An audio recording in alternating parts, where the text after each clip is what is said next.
जू वान एक अकेला इंसान है जिसने अपनी लाइफ में कभी किसी वुमन का प्यार नहीं पाया। उसकी जिंदगी में सिर्फ उसके पेरेंट्स ही उसका सहारा थे, जो क्रिसमस की रात एक कार एक्सीडेंट में मारे गए। अब वो हर क्रिसमस सड़कों पर बिना किसी मंजिल के भटकता है, जबकि बाकी लोग अपनी वाइफ्स और चिल्ड्रन के साथ वक्त बिताते हैं। इस वजह से जू वान खुद को और भी लोनली फील करता है और लोग उसकी हाइट देखकर उससे दूर भागते हैं। ऐसे ही सड़कों पर भटकते हुए जू वान की नजर एक सेंटा पर पड़ती है जो भीख मांग रहा था। उसे उस बूढ़े पर दया आती है तो वो बियर और जंक फूड पर पैसे उड़ाने के बजाय उसे कुछ पैसे दे देता है। सेंटा उसे थैंक यू बोलता है और पूछता है कि क्या उसकी जिंदगी में कोई विश है। जू वान को वो ओल्ड मैन अचानक थोड़ा क्रीपी लगता है। वो वहां से जाने की कोशिश करता है पर वो उसे जाने नहीं देता। हार मानकर जू वान एक लॉटरी टिकट जीतने का झूठ बोल देता है, पर सेंटा उसका झूठ पकड़ लेता है और उससे उसके दिल में छुपी सच्ची विश बताने को कहता है। ये बात जू वान को थोड़ा इमोशनल कर देती है। वो समझता है कि उसे लाइफ में बस एक हैप्पी फैमिली, ब्यूटीफुल वाइफ और एक क्यूट डॉटर चाहिए। सेंटा उसे प्रॉमिस करता है कि उसकी विश पक्का पूरी होगी और अगर ऐसा नहीं हुआ तो वो सेंटा बनना छोड़ देगा। जू वान उसे बस एक पागल इंसान समझता है। वो उसे वही छोड़कर अपने पुराने अपार्टमेंट की तरफ लौट जाता है। वो एक लेट नाइट ट्रेन लेता है जहां उसके आसपास सिर्फ कपल्स बैठे थे। जू वान उन्हें और नहीं देखना चाहता तो वो अपनी आंखें बंद करके सो जाता है। अर्थ पर यह उसकी आखिरी रात थी, क्योंकि अगले ही पल जब उसकी आंख खुलती है वो खुद को कुछ लोगों के साथ एक केज में बंद पाता है। वहां सबकी कंडीशन बहुत खराब थी और उन्हें देखकर लगता था जैसे उन्होंने कई दिनों से खाना ना खाया हो। जू वान की कंडीशन थोड़ी बेहतर थी, पर उसके शरीर पर कपड़े नहीं थे और उसे ठंड लग रही थी। वो अपने आसपास देखता है और सुनता है कि कैरेट चलाने वाले सोल्जर्स किसी अनजान लैंग्वेज में बात कर रहे हैं। यही नहीं, वो नोटिस करता है कि केज में बैठे सभी लोग भारी जंजीरों में बंधे हैं। इसका मतलब ये कोई स्लेव कैरवेन था। जू वान फाइनली समझ जाता है कि उस क्रीपी सेंटा ने उसे एक फॉरेन वर्ल्ड में भेज दिया है। इससे पहले कि वो रियलिटी को समझ पाता, ठंड से वो कांपने लगता है। जू वान पूरी तरह लॉस था। तभी उसकी नजर एक डेड स्लेव पर पड़ती है जिसके शरीर पर अब भी कपड़े थे। हालांकि उसे किसी लाश से चोरी करने में बहुत बुरा लगता है, पर उसके पास कोई और चॉइस नहीं थी, वरना वो ठंड से ही मर जाता। कपड़े पहनने के बाद जू वान शांत बैठता है और उस क्रीपी सेंटा के बारे में सोचने लगता है। क्या सच में स्लेव बनकर उसकी लविंग फैमिली वाली ड्रीम पूरी होगी, या वो सेंटा बस उसके साथ मजे ले रहा था? जो भी हो, वो बस यही होप करता है कि ये सिर्फ एक सपना हो, ताकि वो जागकर एक वार्म बाथ ले सके। ऐसे ही कुछ दिन बीत जाते हैं और जू वान बाकी स्लेव्स के बीच पूरी तरह ढल जाता है। अब उसके गाल पिचक गए थे और उसका अपीयरेंस बहुत खराब हो चुका था। जू वान भूख से तड़प रहा था और चाहता था कि ये सफर जल्द से जल्द खत्म हो। लेकिन तभी केरज एक गांव में रुकती है। सोल्जर्स सभी स्लेव्स को ऑक्शन के लिए लाइन में खड़ा करते हैं। जू वान को फाइनली एक होप दिखती है। एक स्लेव की तरह बिकना बहुत बुरी खबर है, पर कम से कम रूल्स के हिसाब से उसे दिन में एक बार खाना तो मिलेगा। जू वान को अपने लुक्स और टॉल स्टैचर पर पूरा कॉन्फिडेंस था। उसे पक्का यकीन था कि कोई अमीर आदमी उसे ही खरीदेगा, पर रियलिटी उसकी सोच से बहुत अलग थी। कोई उसकी तरफ देखता तक नहीं है। पूरे सफर में उसके साथ यही होता है। हर बार जब कैरेज किसी गांव में रुकती, बाकी सारे स्लेव्स एक एक करके बिक जाते, सिवाय उसके। इस वजह से जू वान पूरी होप खो देता है और जिंदगी से हार मान लेता है। वो उस क्रीपी सेंटा को कोसता है जिसने उसे लाइफ भर की खुशी का झूठ बोला और उसे इस नर्क में लाकर फेंक दिया। ये दर्द और ना सह पाने के कारण जू वान एक फॉक से अपनी गर्दन पर वार करके सब खत्म करने का फैसला करता है। लेकिन तभी एक एंजल उसके सामने आती है और उसकी तरफ मदद का हाथ बढ़ाती है। जू वान रुक जाता है। वो सामने खड़ी वुमन की ब्यूटी देखकर सुध-बुध खो चुका था। उसके हाथ में एक ब्रेड का टुकड़ा था जो दुनिया की किसी भी डिश से ज्यादा डिलिशियस लग रहा था। वो वुमन उससे कुछ बोलने की कोशिश करती है, पर जू वान को उसके शब्द समझ नहीं आते। इसलिए नहीं कि वो उनकी लैंग्वेज नहीं बोल सकता था, बल्कि वो उसकी ब्यूटी और उसके पास खड़ी क्यूट डॉटर को देखने में खो गया था। अब बात करते हैं कुछ समय पहले की। एक टूटे फूटे कमरे में ब्यूटीफुल लिज अपनी डॉटर के साथ डिनर कर रही थी। खाना बहुत कम था, तो लिज को फिक्र होती है कि उसकी बच्ची का पेट नहीं भरेगा, इसलिए वो अपना हिस्सा भी उसे दे देती है। वो बच्ची खुश थी, पर वो नहीं चाहती थी कि उसकी मां भूखी रहे, तो वो आधा खाना अपने लिए रखती है और बाकी का आधा वापस लिज को दे देती है। लिज उसे थैंक यू कहने ही वाली थी कि तभी कोई जोर जोर से दरवाजा पीटने लगता है। लिज दरवाजे के पास जाती है तो विलेज चीफ उससे कहता है कि वो दरवाजा ना खोले और बस उसकी बात सुने। वो लिज को बताता है कि सोल्जर्स कुछ स्लेव्स लाए हैं और वो उसके पति के लिए उनमें से एक को खरीदेंगे। तो वो उसे रेडी रहने को कहता है क्योंकि उसे वापस उसके साथ माउंटेन पर जाना होगा। जाने से पहले विलेज चीफ उसे सोल्जर्स के लिए खाना रेडी रखने को कहता है जो सुबह तक वहां पहुंच जाएंगे। ये सुनकर लिज पूरी तरह शॉक रह जाती है क्योंकि उसकी पिछली शादी उसके लिए एक नाइटमेयर थी। उसे हर रोज पीटा जाता था और उसने बहुत दर्द सहा था। लिज वापस वो दर्द नहीं सहना चाहती तो वो वहां से भागने का सोचती है, पर तभी उसे वो बच्ची याद आती है जो उसके पिछले पति की पहली शादी से थी। वो उससे कुछ ही समय पहले मिली थी तो वो उसे ऐसे अकेला नहीं छोड़ना चाहती थी। वो बच्ची अपनी मां के इमोशंस को समझ जाती है और अपने छोटे हाथों से उसे गले लगाकर शांत करने की कोशिश करती है। ये देखकर लिज रोना बंद कर देती है और उस बच्ची को सुला देती है जिसका अभी तक कोई नाम भी नहीं था। यही वजह है कि वो डर रही थी। अगर उसने दोबारा शादी की तो शायद उन दोनों को फिर से एक और नाइटमेयर से गुजरना पड़े। वो नाइटमेयर कुछ समय पहले शुरू हुआ था जब उसके पिता ने उसे सिर्फ एक मामूली रैबिट स्किन के लिए बेच दिया था। विलेज माउंटेन के एक आदमी ने उसे खरीदा और इससे पहले कि वो अपना सामान खोल पाती, उस आदमी ने लेट होने पर उसे बुरी तरह पीटना शुरू कर दिया। इसके बाद उसकी लाइफ और खराब हो गई। उसे लगातार अब्यूज और टॉर्चर किया गया। लिज तो बहुत पहले ही अंदर से टूट चुकी होती अगर वो बच्ची अंधेरे से निकलकर इस नर्क में उसकी एंजल ना बनती। एक दिन लिज को पीटने के बाद वो आदमी जंगल में शिकार करने गया और कभी लौटकर नहीं आया। बाद में लिज को विलेज चीफ से पता चला कि उसे किसी जानवर ने मार दिया है और उसकी बॉडी कभी नहीं मिली। ये सुनकर लिज को बहुत सुकून मिला, पर तभी उसे रियलिटी का एहसास हुआ।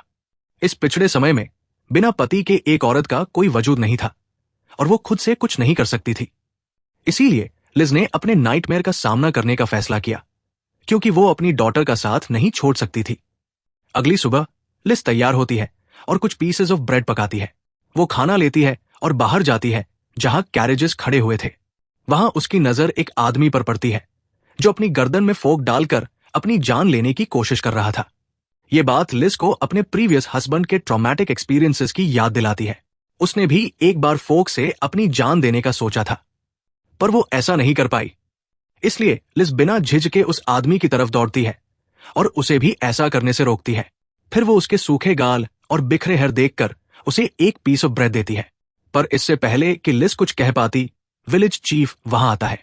वो उसे हट में लौटने को कहता है और भरोसा दिलाता है कि स्लेव्स को खरीदने का काम वो संभालेगा। लिज और वो बच्ची उस आदमी को आखिरी बार देखकर वहां से चली जाती है। ये आदमी कोई और नहीं बल्कि जू वान है।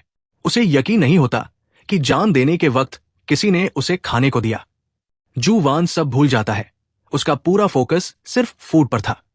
लेकिन तभी एक बाइट लेने से पहले ही सोल्जर्स उसे धक्का देकर बाहर निकालते हैं और विलेज चीफ के सामने ले जाते हैं।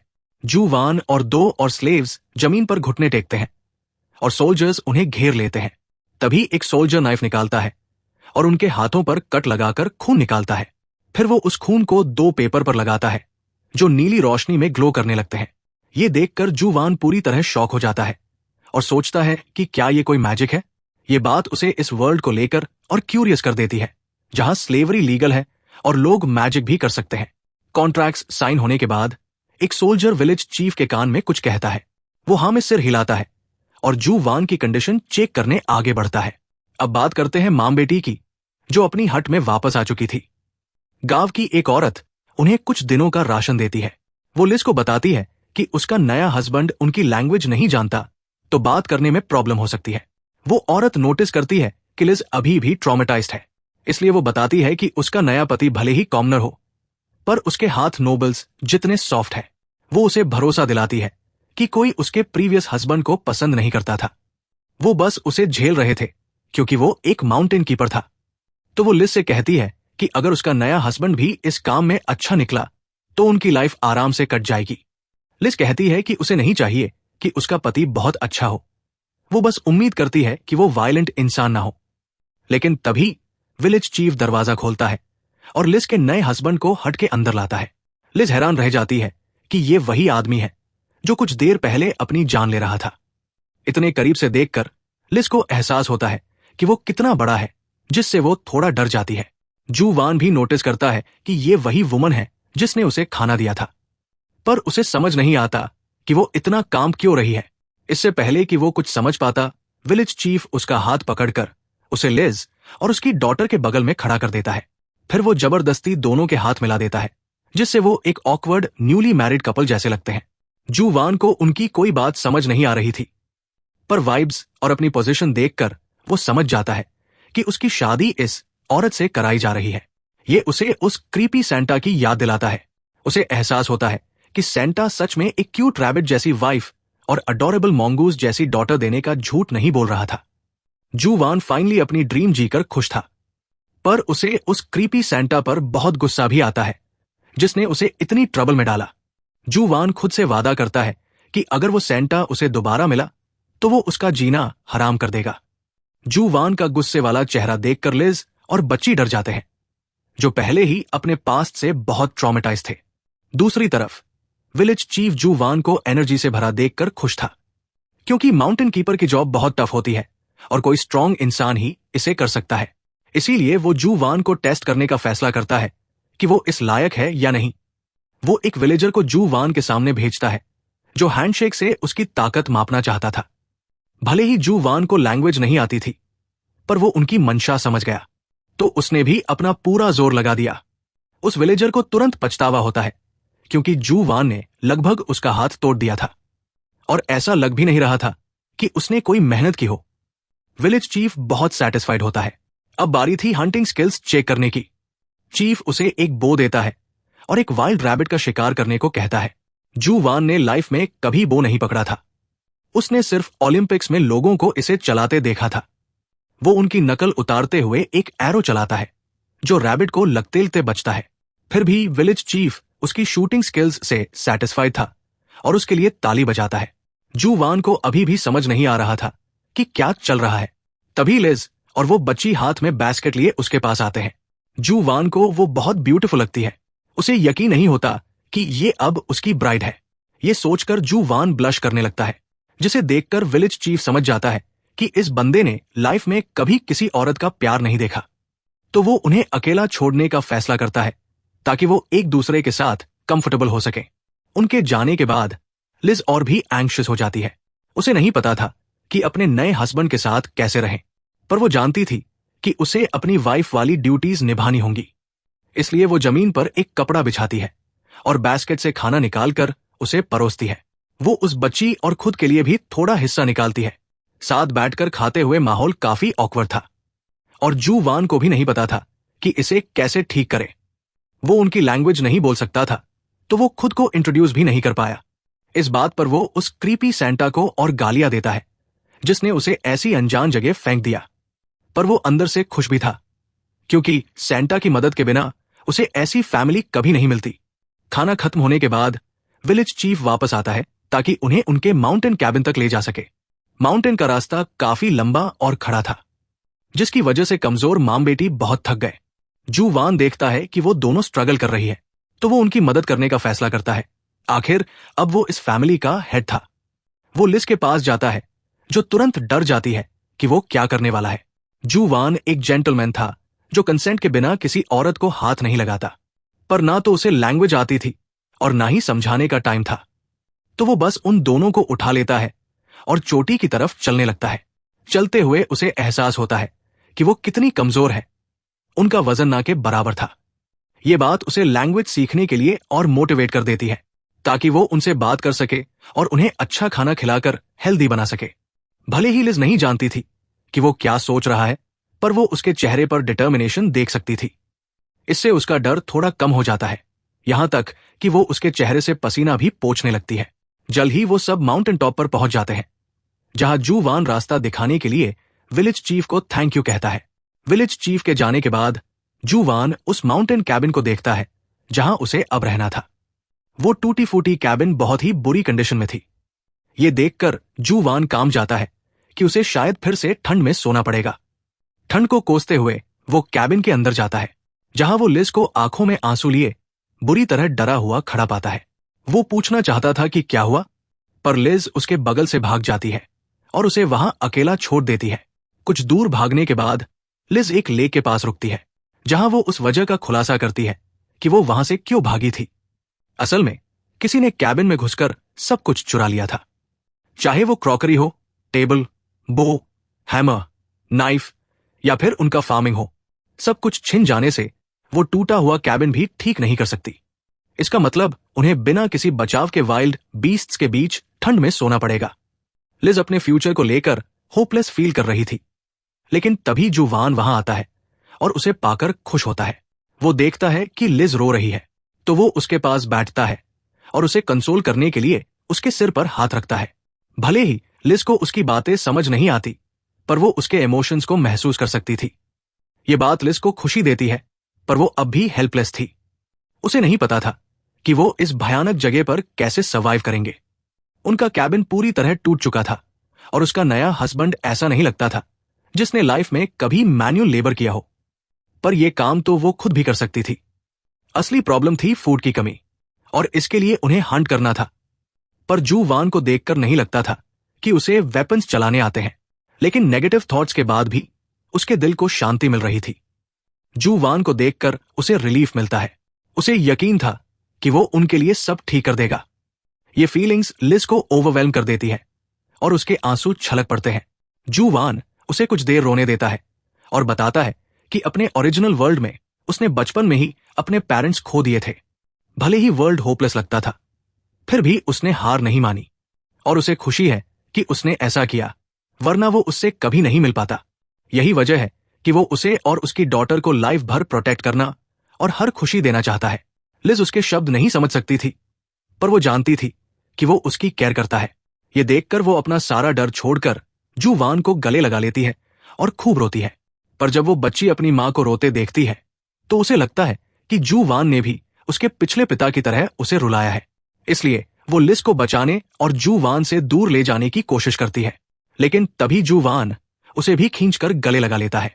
जू वान को अभी भी नहीं पता था कि उस बच्ची का पिता कौन है या लिज ने उसे फूड क्यों दिया था, पर वो एक बात जानता था कि अब वो उसकी फैमिली है।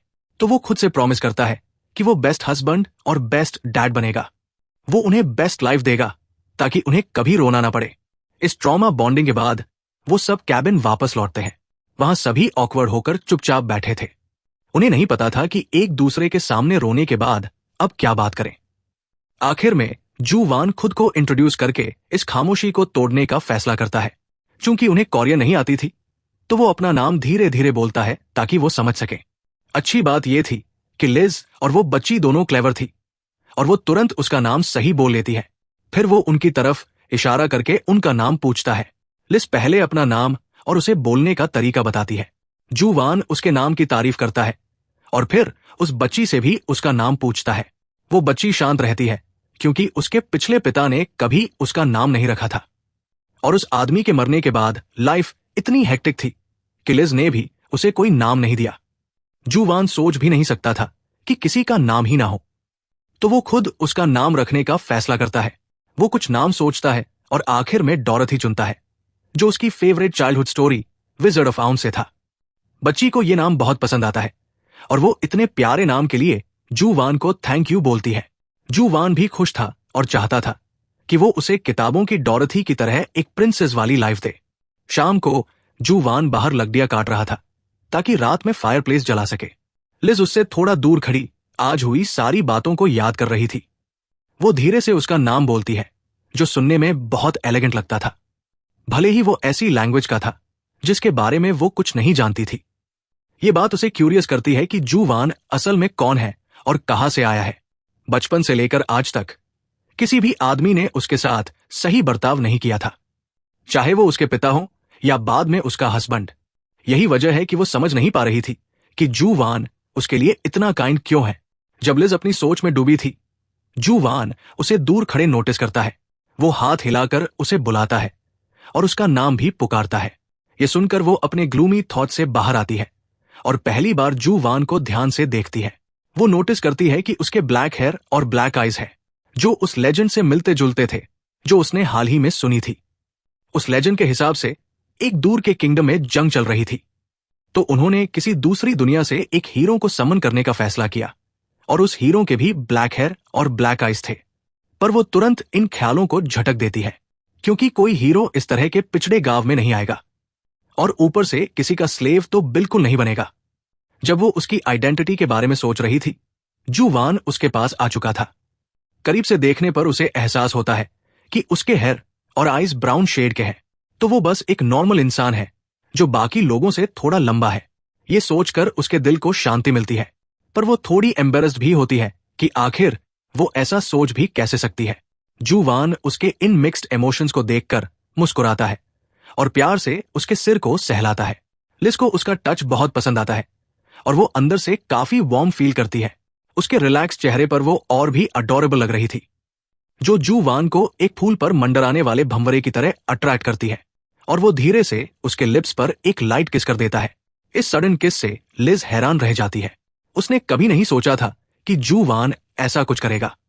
जू वान भी अपनी इस हरकत पर हैरान था और एम्बैरसमेंट से बचने के लिए वहां से भाग खड़ा होता है। जू वान खुद पर बहुत गुस्सा था। उसे यकीन नहीं हो रहा था कि सिर्फ एक दिन मिलने के बाद उसने लिज को किस कर दिया। वो इसी बारे में सोच ही रहा था कि अचानक उसे एहसास होता है कि वो जंगल में बहुत अंदर आ चुका है। वो कैबिन वापस लौटने का रास्ता ढूंढने के लिए इधर उधर देखता है, लेकिन तभी उसे अपने पीछे एक भारी प्रेशर महसूस होता है। जू वान धीरे से पीछे मुड़ता है और अपने ही साइज के एक भयानक वुल्फ को सामने खड़ा पाता है। जू वान बुरी तरह डर चुका था। उसे समझ नहीं आता कि वो वहां से भागे या रुककर उस वुल्फ से लड़े। वो जमीन पर पड़ी एक लकड़ी को कसकर पकड़ता है और खुद को इस बैटल के लिए मेंटली तैयार करता है। वो वुल्फ भी अपने शिकार के लिए तैयार था, तो वो तुरंत जू वान पर झपटता है, जिसके पास खुद को बचाने के लिए सिर्फ एक लकड़ी थी। जू वान अपने और वुल्फ के बीच वो लकड़ी रखकर उसके अटैक को ब्लॉक करता है। वुल्फ के दांत उस लकड़ी में फंस जाते हैं। इसका फायदा उठाकर जू वान वुल्फ के चेहरे पर एक जोरदार पंच मारता है। इससे वुल्फ बुरी तरह भड़क जाता है। वो लकड़ी को इतनी जोर से चबाता है कि उसके 2 टुकड़े हो जाते हैं। अब उसका जबड़ा आजाद था और वो वुल्फ अपने खूंखार दांतों का दोबारा इस्तेमाल कर सकता था। जू वान जानता था कि डिफेंस अब कोई ऑप्शन नहीं है, इसलिए वो पहले स्ट्राइक करने का फैसला करता है, पर वुल्फ उसके हाथ को काटकर उसका पंच ब्लॉक कर देता है, जिससे उसकी रिस्ट पर एक गहरा घाव हो जाता है। जू वान दर्द से पीछे हटता है, जैसे उसके पूरे हाथ में आग लग गई हो। लेकिन जब वो अपने हाथ को देखता है तो उसकी फ्लेश से सच में फ्लेम्स निकल रही थी। जू वान शॉक रह जाता है और सोचता है कि क्या ये फ्लेम्स मैजिक से बनी है। इससे उसे वुल्फ के खिलाफ बैटल में और कॉन्फिडेंस मिलता है। वो वुल्फ भी उन मैजिक फ्लेम से डरा हुआ लग रहा था। वुल्फ पीछे हटने की कोशिश करता है, पर जू वान उसे कोई अपॉर्चुनिटी नहीं देता और अपने फ्लेमिंग फिस्ट से उसे पीटना शुरू कर देता है। पंच के बाद पंच। वुल्फ लगातार चीखता है, पर जू वान कोई मर्जी नहीं दिखाता और उसे तब तक पीटता है जब तक वो पूरी तरह साइलेंट नहीं हो जाता। वुल्फ का काम तमाम करने के बाद जू वान जमीन पर गिर पड़ता है और अपनी स्टैमिना रिकवर करने की कोशिश करता है। सांस लेते हुए वो अपने हाथ को देखता है, जो कुछ पल पहले सच में जल रहा था। वो इंजरीज या बर्न्स के निशान खोजने की कोशिश करता है, पर उसे कुछ नहीं मिलता। ये देखकर वो सोच में पड़ जाता है कि क्या वो बिना गाइडेंस के सच में मैजिक यूज कर पाया। ये उसे उन नॉवेल्स की याद दिलाता है जो वो फ्री टाइम में पढ़ता था। तो वो फायरबॉल, फायरस्टॉर्म, फायरवॉल जैसे स्पेल्स बोलकर मैजिक रिक्रिएट करने की कोशिश करता है, पर कुछ काम नहीं करता। वो नॉवेल्स में पढ़े हुए एक इनकेंटेशन को भी बोलने का ट्राई करता है, पर वो भी काम नहीं करता। हार मानकर जू वान समझ जाता है कि अपनी मर्जी से मैजिक यूज करने के पीछे जरूर कोई ट्रिक होगी, पर उसे 100% यकीन था कि उसके पास मैजिक है, क्योंकि उसका गहरा घाव अब पूरी तरह हील हो चुका था। जू वान जल्द से जल्द अपने मैजिक को कंट्रोल करना सीखना चाहता था। इससे वो ना सिर्फ एक बेहतर हंटर बनेगा, बल्कि अपनी फैमिली को हील भी कर पाएगा, खासकर तब जब इस माउंटेन पर कोई डॉक्टर नहीं था। जू वान अपनी मुट्ठी कसता है और खुद से प्रॉमिस करता है कि वो जल्द ही स्ट्रॉन्गर बनेगा, ताकि वो अपनी फैमिली को प्रोटेक्ट कर सके और उन्हें एक बेहतर लाइफ दे सके। वो अब और कर्ज नहीं कहलाना चाहता था, एक ऐसा इंसान जो जहां भी जाता है अपने साथ मौत लेकर आता है। उसे आज भी याद है कि पेरेंट्स की डेथ के बाद उसके ग्रैंडफादर ने उसे अपनाया था, क्योंकि उसके रिलेटिव्स उसे अपनाना नहीं चाहते थे। पर उसे अपनाने के तुरंत बाद उसके ग्रैंडफादर की भी मौत हो गई। इस वजह से उसके सारे कजन्स ने उसे बुरी तरह पीटा और एक ईविल क्रीचर कहा। उनका मानना था कि उस पर एक कर्ज है जो उसकी केयर करने वाले हर इंसान को मार डालता है। जू वान इन पेनफुल मेमोरीज को अपने दिमाग से निकाल देता है, क्योंकि उसे अभी ज्यादा जरूरी काम करना था। वो जल्द से जल्द उस वुल्फ को ठिकाने लगाना चाहता था, क्योंकि उसका खून दूसरे प्रेडेटर्स को अट्रैक्ट कर सकता था।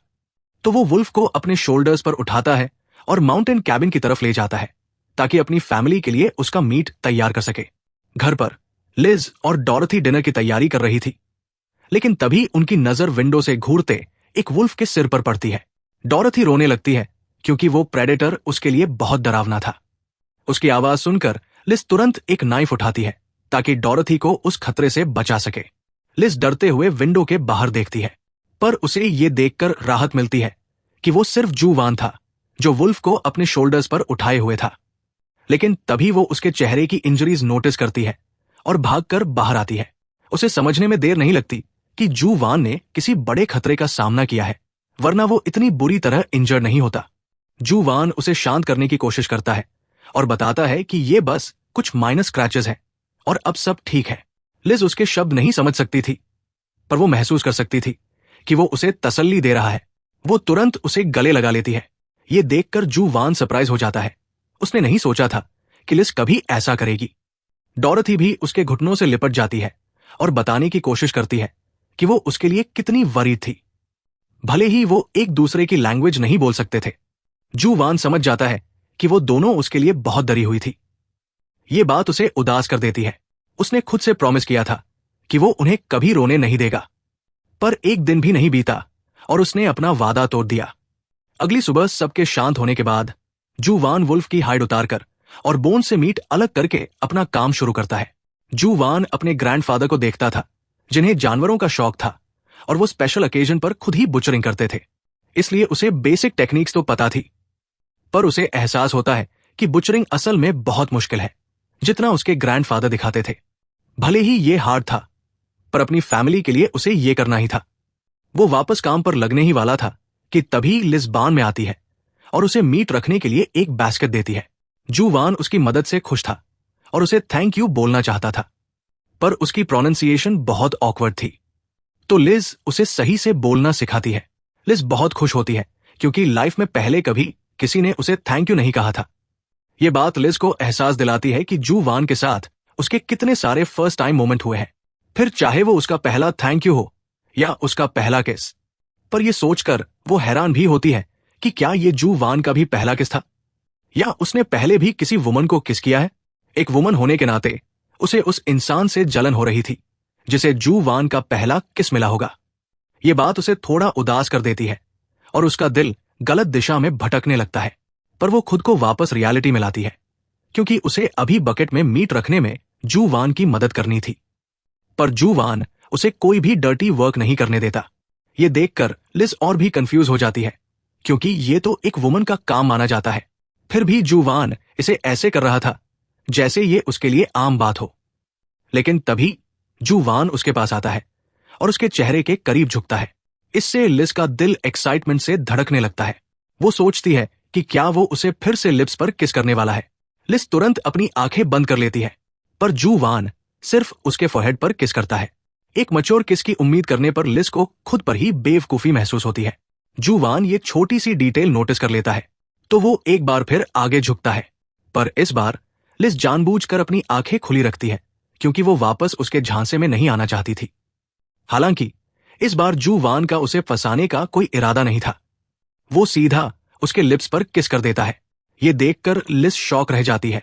उसने बिल्कुल उम्मीद नहीं की थी कि वो अचानक उसे किस करेगा।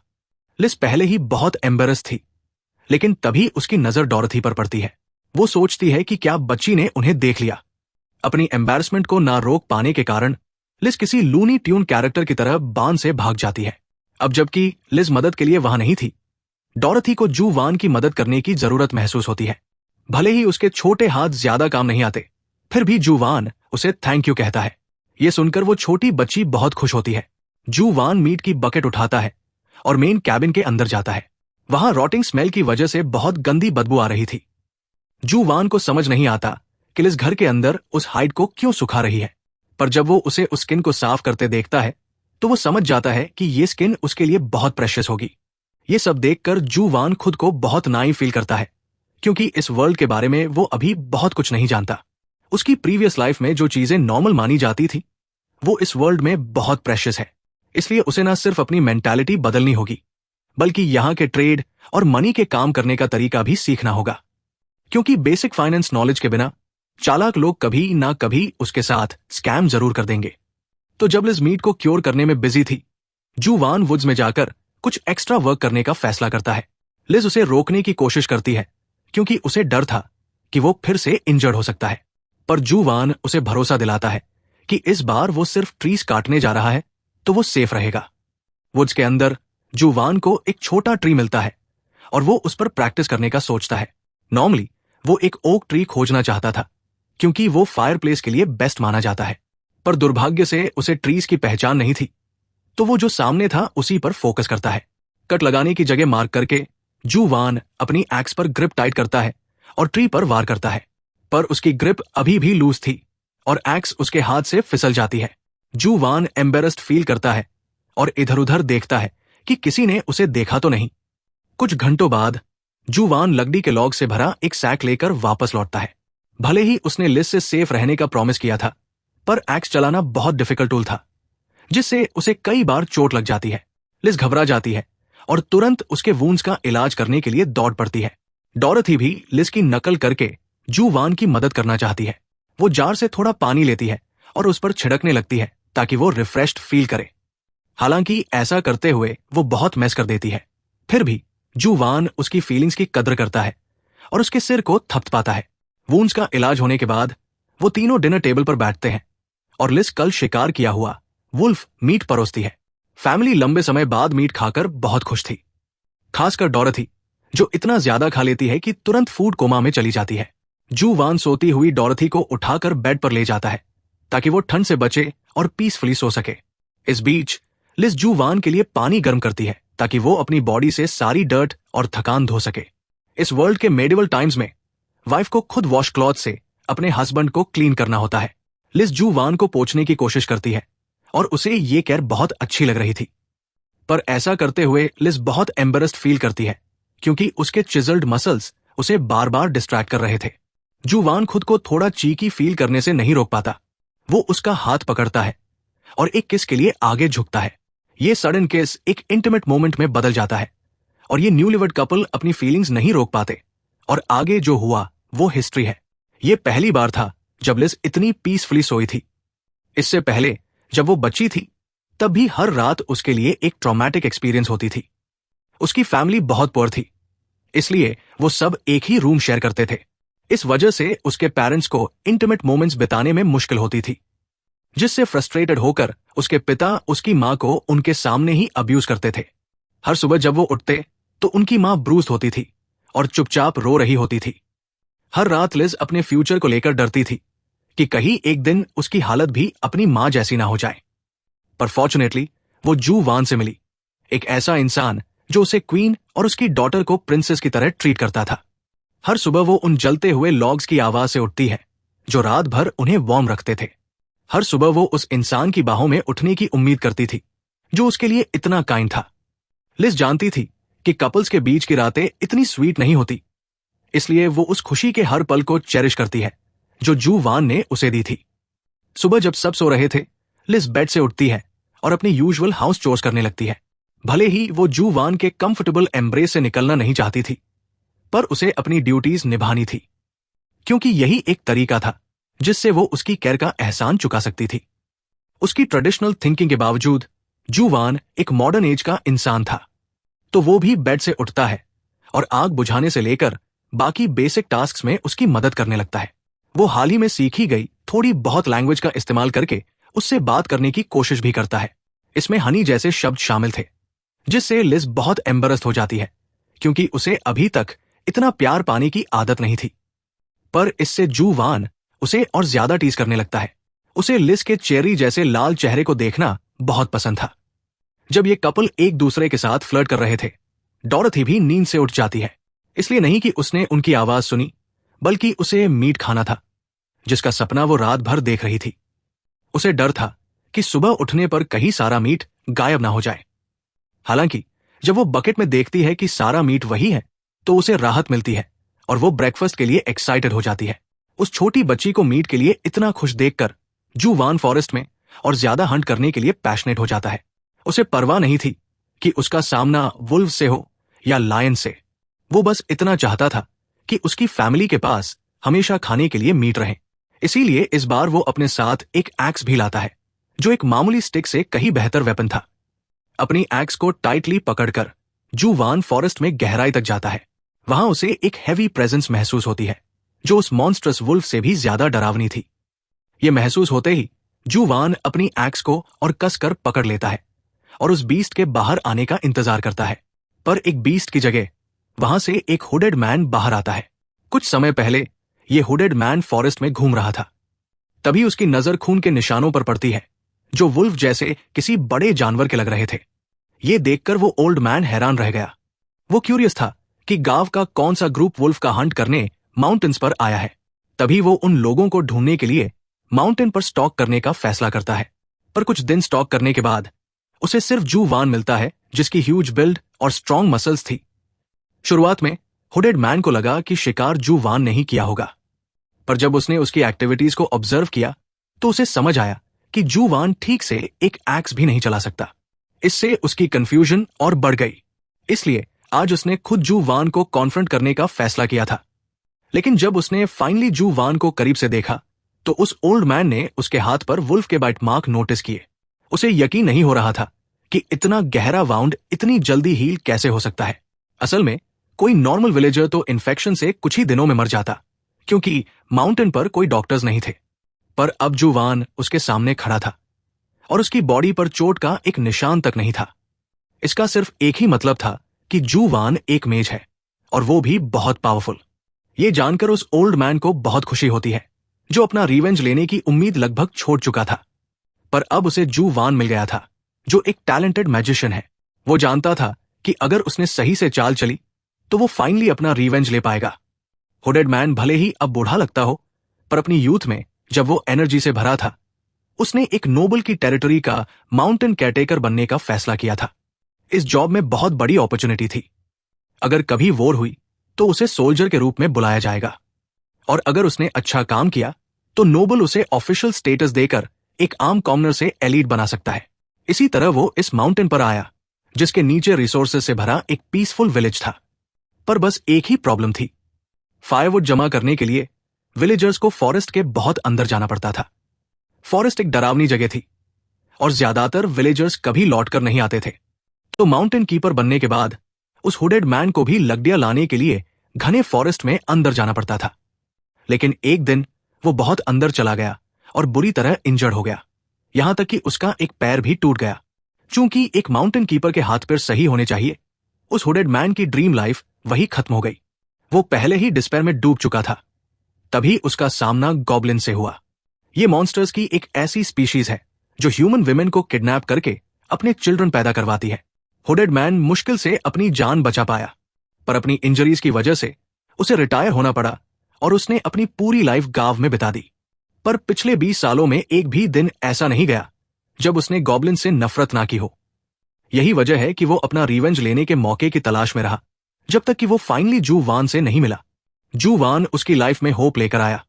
उसकी सिर्फ बॉडी ही स्ट्रांग नहीं थी, बल्कि उसका रिजेनरेशन भी बहुत स्ट्रांग था। और ऊपर से हुडेड मैन को पक्का यकीन था कि जू वान एक मैजिशियन है। इसलिए वो अपना बचा हुआ समय जू वान को स्ट्रॉन्गेस्ट हंटर बनाने की ट्रेनिंग देने का फैसला करता है। इतने वक्त से हुडेड मैन उसे ऑब्जर्व कर रहा था। जू वान भी उस पर नजर रखे था। वो कॉशियस था कि ये बूढ़ा कहीं अचानक हमला ना कर दे। पर जब वो ओल्ड मैन अचानक कहता है कि वो उसे अपना स्टूडेंट बनाकर सब कुछ सिखाना चाहता है, तो जू वान हैरान रह जाता है। उसे समझ नहीं आता कि उसका क्या मतलब है। अगले दिन जू वान अपना ब्रेकफास्ट करता है और ट्रेनिंग के लिए रेडी होता है। पर इस बार वो अकेला नहीं था। उसे प्रोफेशनल हंटर की स्किल्स सिखाने के लिए हुडेड मैन उसके साथ था। भले ही जू वान ने उसकी मदद मान ली थी, पर वो अब भी उस पर ट्रस्ट नहीं करता था। वो उसे अर्थ वाले अपने ग्रीडी मैनेजर जैसा शेडी लग रहा था। इसलिए वो उसे अपनी फैमिली से दूर रखता है और उसे बाहर ही वेट करने को कहता है। जब तक जू वान बाहर जाने के लिए रेडी होता है, लिस उसके लिए लंच पैक कर देती है, क्योंकि वो जानती थी उसे देर हो जाएगी। अपना बैग पैक करने के बाद जू वान, लिज और डॉरथी दोनों को गुड बाय कहता है और वो भी उसे विदा करती है। बाकी लोगों के लिए ये एक नॉर्मल रूटीन होगा, पर जू वान को अभी भी इसकी आदत नहीं थी। इतनी ब्यूटीफुल और लविंग फैमिली पाकर वो खुद को बहुत ब्लेस्ड फील करता है। यही वजह है कि उसे घर छोड़कर और स्ट्रॉन्गर बनने के लिए ट्रेन करना पड़ रहा है। हुडेड मैन उसकी मोटिवेशन नहीं जानता, पर वो जू वान को सीखने के लिए मोटिवेटेड देखकर खुश था।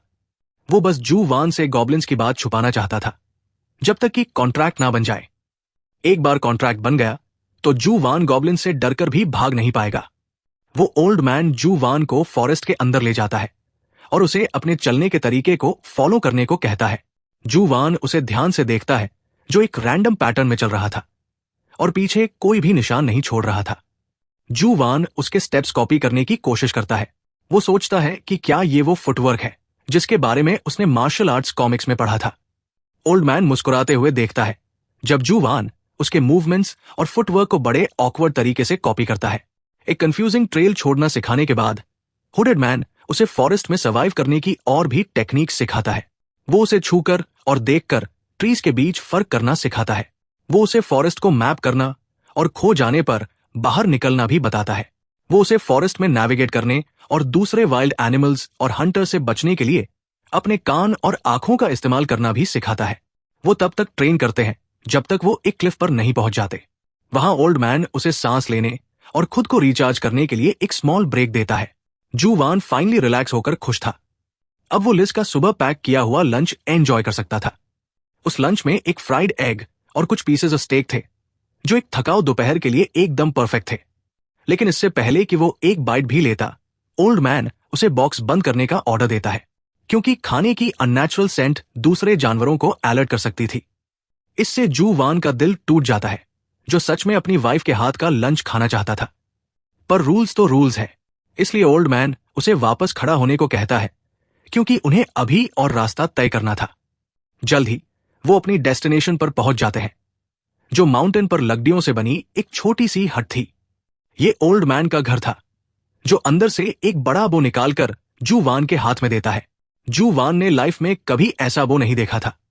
वो सोचता है कि ये ओल्ड मैन इस हार्ड बो की स्ट्रिंग को कैसे खींचेगा, पर ओल्ड मैन आसानी से स्ट्रिंग खींचकर एक एरो चलाता है, जो सामने वाले ट्री को लगभग चीर देता है और उसे गलत साबित कर देता है। ये देखकर जू वान शॉक रह जाता है। उसने कभी नहीं सोचा था कि ये बूढ़ा इतना स्ट्रांग होगा। फिर ओल्ड मैन जू वान को बो पकड़कर उसकी तरह ही शूट करने का ऑर्डर देता है।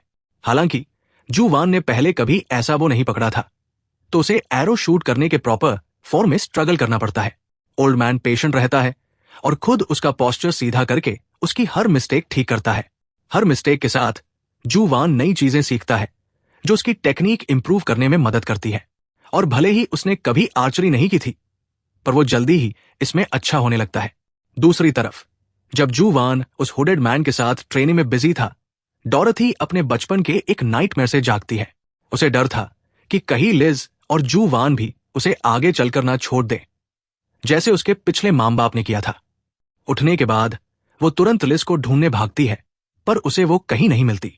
इससे उसका डर फिर से बाहर आ जाता है और वो घबरा जाती है कि कहीं सच में उन्होंने उसे छोड़ तो नहीं दिया। तो वो भागकर मीट चेक करती है, जो अभी भी बकेट में ही था। इससे उसे थोड़ी शांति मिलती है, पर वो लिज के लिए अभी भी वरीड थी। वो इधर उधर देखने लगती है कि अचानक उसे बाहर से लाउड नॉइजेस सुनाई देती है। डॉरथी चुपचाप विंडो से बाहर देखती है और पाती है कि विलेज के 3 मैन लिज को बुली कर रहे हैं। वो उन लोगों को पहचान जाती है, क्योंकि वो उसके असली पिता के दोस्त हुआ करते थे, जो उस पर और लिज पर अपना गुस्सा निकालते थे।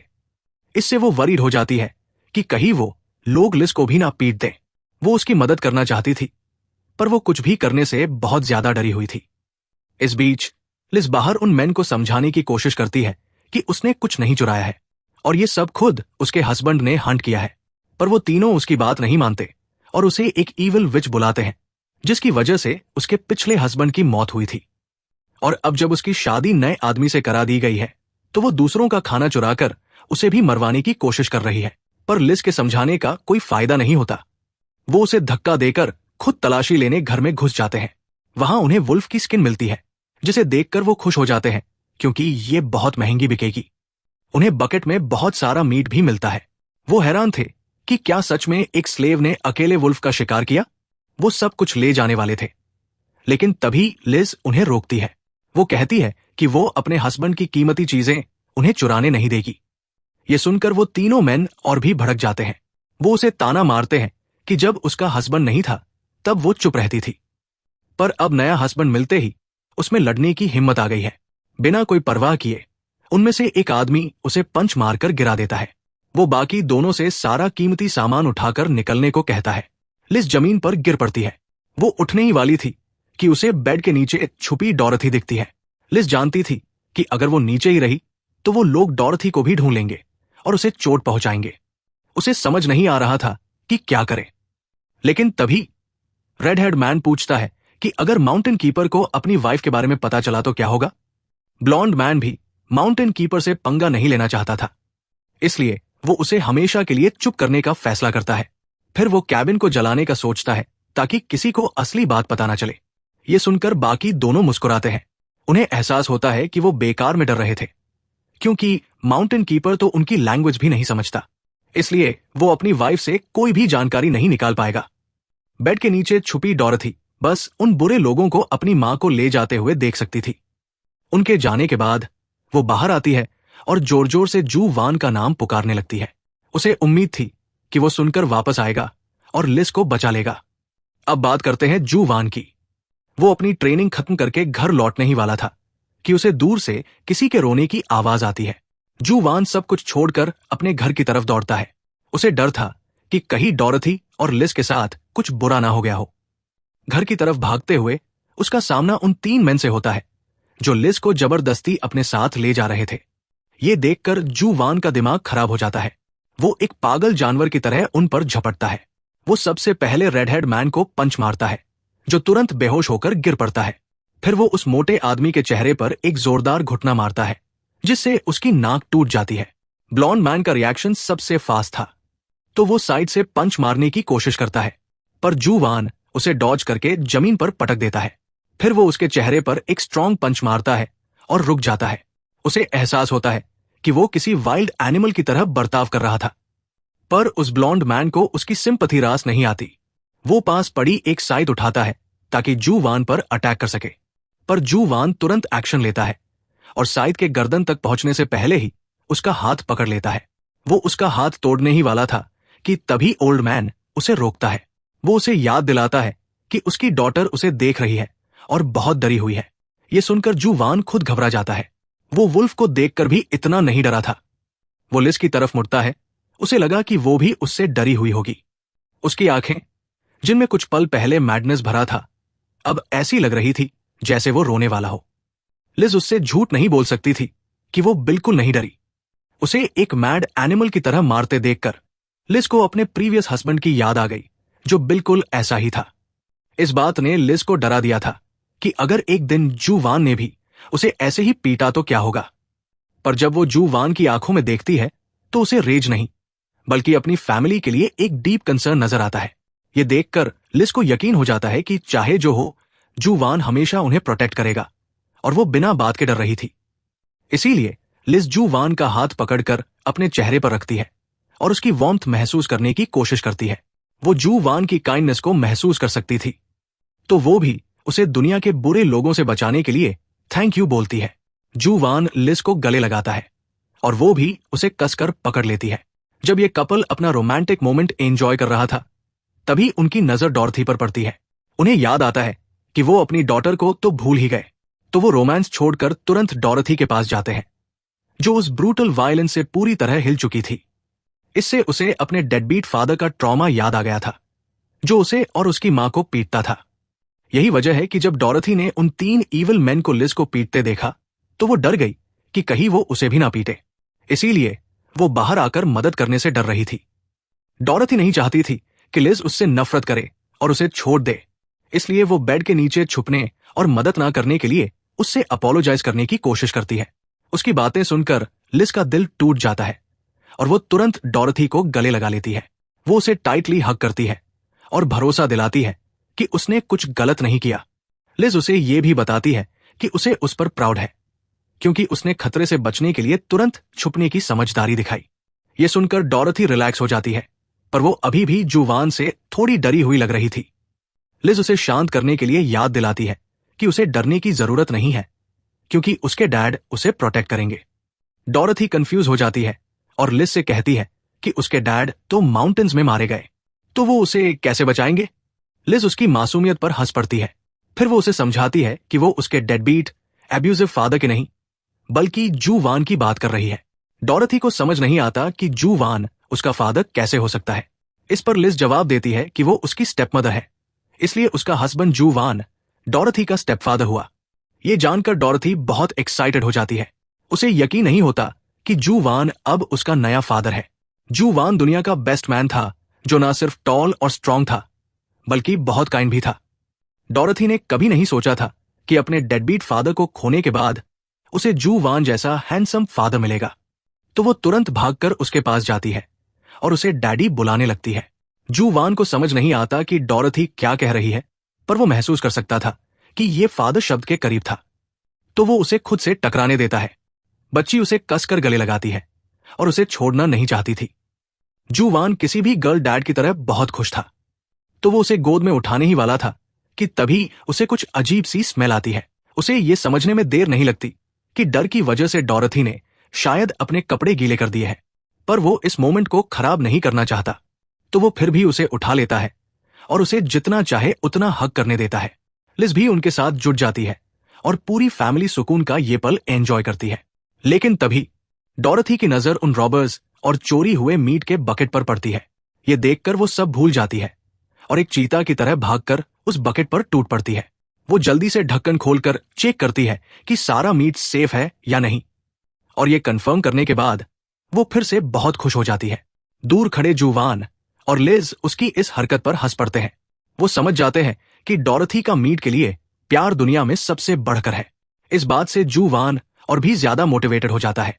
अब वो और भी ज्यादा एनिमल्स का हंट करने का वेट नहीं कर सकता, ताकि चाहे जो हो जाए डॉरथी को रोज मीट खाने को मिले। पर उससे पहले उसे उन 3 रॉबर्स का हिसाब करना था। तो वो लिज को डॉरथी के साथ अंदर जाने को कहता है और अकेले ही उन अनकॉन्शियस रॉबर्स की तरफ बढ़ता है। लेकिन तभी वो ओल्ड हंटर जू वान को रोकता है। वो उसे उन 3 मैन को जान से ना मारने या और इंजर ना करने की एडवाइस देता है। उसकी बातें जू वान के दिल की आग को शांत कर देती है। उसे एहसास होता है कि इन्हें और नुकसान पहुंचाने से वो अरेस्ट हो सकता है, या इससे भी बुरा, वो फिर से स्लेव बन सकता है। वो एडवाइस के लिए ओल्ड मैन को थैंक यू कहता है। ओल्ड मैन उसे उन तीनों को छोड़कर उनके टूल्स अपने काम के लिए रख लेने को कहता है। जू वान उसकी एडवाइस मानकर टूल्स घर ले जाता है, पर वो उन मैन से प्रॉमिस करता है कि अगर वो दोबारा उसके रास्ते में आए तो वो उनका हाल मौत से भी बदतर कर देगा। रात में जब सारा बवाल शांत हो जाता है, वो अपने हीलिंग मैजिक का इस्तेमाल करने की कोशिश करता है। वुल्फ से फाइट करने के बाद से वो दोबारा मैजिक यूज नहीं कर पाया था, इसलिए उसे कॉन्फिडेंस नहीं था कि ये काम करेगा। हालांकि रिजल्ट जू वान को सरप्राइज कर देता है। लिज के चेहरे के सारे ब्रूजेस कुछ ही सेकंड्स में पूरी तरह गायब हो जाते हैं। इस सक्सेस को सेलिब्रेट करने के लिए जू वान लिज को उठाता है और बेडरूम में ले जाता है, ताकि वो पूरी रात अपनी ब्यूटीफुल वाइफ के साथ एंजॉय कर सके। अगली सुबह विलेजर्स पहले की तरह ही बिजी थे। हार्वेस्ट फेस्टिवल के दिन करीब आ रहे थे और सभी विलेजर्स काम कर रहे थे। वही विलेज चीफ की वाइफ अपने पति को गालियां दे रही थी, क्योंकि उसने उसका जमा किया हुआ सारा फैब्रिक जू वान और उसकी वाइफ को दे दिया था। विलेज चीफ उसे शांत करते हुए याद दिलाता है कि उन्हें एक माउंटेन गार्डियन की सख्त जरूरत है और इसके लिए जू वान से बेहतर कोई इंसान नहीं है। पर उसकी वाइफ अभी भी गुस्से में थी, क्योंकि उसने वो फैब्रिक पूरे 10 सालों तक बचाकर रखा था। विलेज चीफ उसे भरोसा दिलाता है कि ये इन्वेस्टमेंट बेकार नहीं जाएगी, क्योंकि जू वान एक कैपेबल फाइटर और हंटर है। इसलिए वो अपनी वाइफ से लिज के साथ अच्छे कनेक्शंस बनाने को कहता है, क्योंकि अगर जू वान ने कभी रैबिट्स का शिकार किया तो लिज उन्हें रैबिट पेल्ट बहुत सस्ते दाम में बेच सकती है। ये सुनकर विलेज चीफ की वाइफ थोड़ी रिलैक्स हो जाती है और एक बार अपने पति पर ट्रस्ट करने का फैसला करती है। उसके जाने के बाद विलेज चीफ की मुस्कान एक स्मर्क में बदल जाती है, क्योंकि उसने उसे असल वजह नहीं बताई थी कि उसने जू वान को इतना फैब्रिक फ्री में क्यों दिया। असली वजह यह थी कि उसने जू वान के हाथ पर वुल्फ का बाइट मार्क देखा था, जिससे उसे गहरी चोट आनी चाहिए थी। पर जू वान पूरी तरह ठीक लग रहा था और उसका वाउंड भी परफेक्ट तरीके से हील हो चुका था।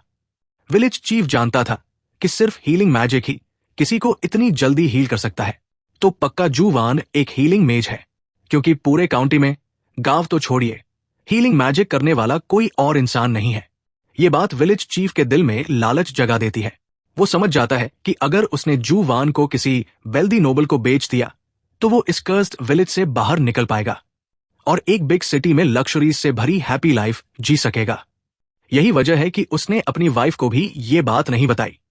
उसे डर था कि कहीं वो बाकी विलेजर्स को ना बता दे। अभी के लिए सिर्फ उसे और गस नाम के उस ओल्ड हंटर को जू वान के हीलिंग मैजिक के बारे में पता था। वापस माउंटेन पर जू वान अभी भी विलेज चीफ और हंटर गस की चालों से अनजान था। वो अपनी रैबिट जैसी वाइफ की ब्यूटी निहारने में बहुत बिजी था। जब से विलेज चीफ उन्हें घर आकर फैब्रिक दे गया था, लिस इतनी खुश थी जैसे किसी रैबिट को कैरेट फार्म मिल गया हो। जू वान नहीं जानता था कि वो इतने सारे फैब्रिक का क्या करेगी, तो वो उसे उसके काम करने देता है और ओल्ड मैन गस के साथ ट्रेन करने के लिए घर से निकल जाता है। गस ने उसे कल ही बताया था कि वो आज रैबिट्स का शिकार करेंगे। ये बात जू वान को थोड़ा वरीड कर देती है। वो उन क्यूट क्रीचर्स को मारना नहीं चाहता था जो उसे अपनी वाइफ और डॉटर की याद दिलाते थे। इसीलिए वो होप करता है कि इस फॉरेस्ट के रैबिट्स बहुत ही भद्दे हों, ताकि उन्हें मारते वक्त उसे बिल्कुल भी बुरा फील ना हो। कहानी अभी के लिए यही खत्म होती है। जू वान अभी भी उन खतरों से अनजान है जो ना सिर्फ फॉरेस्ट में बल्कि विलेज में भी उसका इंतजार कर रहे हैं। वो इस प्रेडिकामेंट से कैसे बचेगा, ये जानने के लिए हमारे चैनल से जुड़े रहें और वीडियो को लाइक जरूर करें ताकि हमें पता चले कि आपको अगला पार्ट चाहिए।